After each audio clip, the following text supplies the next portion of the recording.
Amados, gracia y paz. El pastor Pedro Saavedra les saluda en esta nueva serie. Esta serie trata sobre el plan predestinado de Dios. Allí comienza todo y allí termina. Es nuestra oración que lo que vamos a compartir sirva para que el Señor abra los ojos de nuestro entendimiento y podamos ver a Cristo. Que Cristo nos sea mostrado en toda su supremacía y centralidad en el plan eterno del Padre. Estos mensajes están basados fundamentalmente en una serie de artículos escritos por nuestro hermano Leo Fenton que hemos compilado y revisado, tratando de mantenerlo lo más cercano posible al original y lo que el Señor le mostró, y con la confianza que contribuya con eficacia a la madurez de cada hijo engendrado del Padre que los escuche, y así a la formación de Cristo y por lo tanto a la edificación de la iglesia, a Cristo mismo. Que el Señor lo haga posible, amados. El plan predestinado de Dios. Partimos de que el plan del Padre fue predeterminado antes que el mundo fuese restaurado. Antes de la narración, o lo que llamamos la creación, que aparece en el libro de Génesis. Fuimos escogidos en Cristo antes de la fundación del mundo. Muy bien se nos declara en Efesios 1:4. Ahí leemos, según nos escogió en Él antes de la fundación del mundo, para que fuésemos santos y sin mancha delante de Él. Dios conocía el fin de su plan antes de que el plan comenzara a tomar forma. Nos escogió en Él antes de la fundación del mundo. ¿Para qué?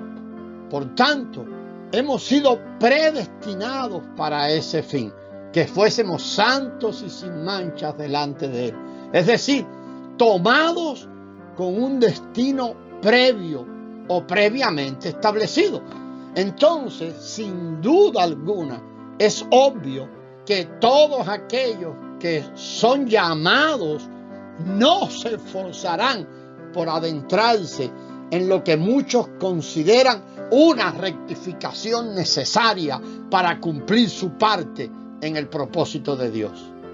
Obviamente, el plan de Dios no se afectó por el pecado.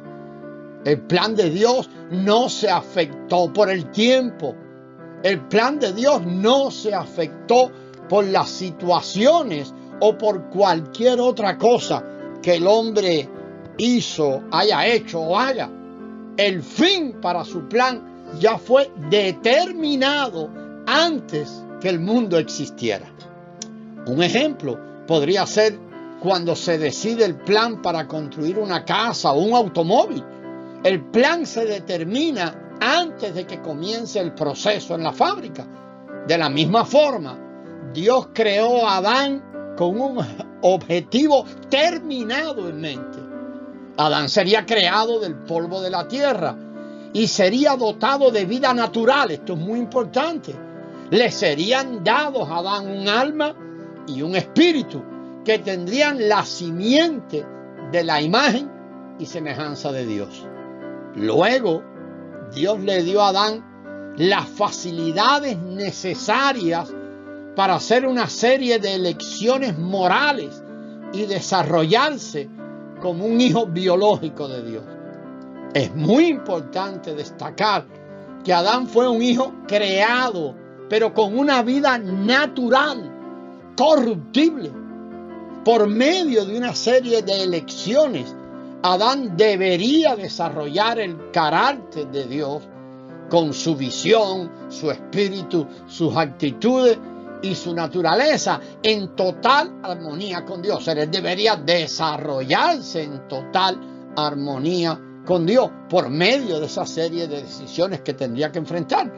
Para lograr este fin, Adán debería comenzar por la elección de rechazar su propia naturaleza egoísta, su propio yo, y crecer espiritualmente, y además rechazar el deseo de vivir de forma independiente de Dios.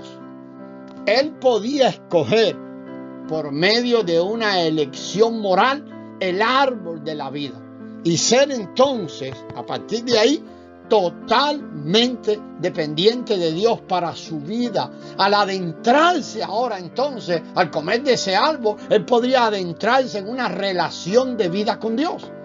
Esto colocaría a Adán en una relación de vid-pámpano, al compartir la vida de Dios, la misma vida con Dios. Aunque Adán y Eva decidieron por el otro árbol, el del conocimiento del bien y del mal, el conocimiento del bien y el mal, ellos decidieron crecer en forma natural e independiente de Dios. Pero aunque eso sucedió, el plan eterno de Dios no cambió. Aunque el hombre perdió su camino y no entendió el misterio de su creación, el plan de Dios nunca cambió. Aunque el hombre debió ser redimido para cumplir el plan de Dios, el plan de Dios nunca cambió. Dios deseaba un hombre que compartiera su vida, que viviera en unión con Él, que se adaptara a su plan eterno y que se adentrara en la rectificación de su vida interior como principal propósito de su existencia. En algún momento del proceso de rectificación, el hombre debe recibir una revelación interior del plan de Dios o del plan eterno de Dios, de forma tal que pueda hacer saber a otros la razón de su existencia. Este plan estaría incluido en el Evangelio del Reino de Dios. Así que el Evangelio del Reino debe incluir el entendimiento claro de que Dios ha provisto todo lo necesario para que el hombre emprenda su propio crecimiento moral y comience el proceso de transformar su vida natural en vida espiritual y convertirse entonces en un hijo espiritual, igual que el único hijo engendrado. Entonces, amado, por medio de una serie de elecciones morales, el hombre debe tomar parte de forma voluntaria en este maravilloso proceso de metamorfosis para crecer a la medida de la estatura de la plenitud de Cristo. Vamos a analizar esta palabra metamorfosis. Es la palabra que en el vocabulario apostólico se habla de transformación, la palabra metamorfosis. Según el diccionario, metamorfosis es un sustantivo y tiene dos significados principales. El primero, la transformación de un insecto o un anfibio de una forma inmadura o larva hacia una forma adulta en distintas etapas. Y ese significado es el significado más conocido de la palabra. Pero también tenemos otro significado, que es un cambio en la forma o naturaleza. O sea, metamorfosis es un cambio en la forma o naturaleza. Proviene de la palabra griega metamorfo, que significa transformar, cambiar de forma. Y ese es el significado que está en la mente de los apóstoles, en el pensamiento apostólico. Hasta aquí vamos a dejar este audio, hermano, y regresamos en el siguiente audio profundizando más en esta palabra metamorfosis. La gracia del Señor sea con vosotros.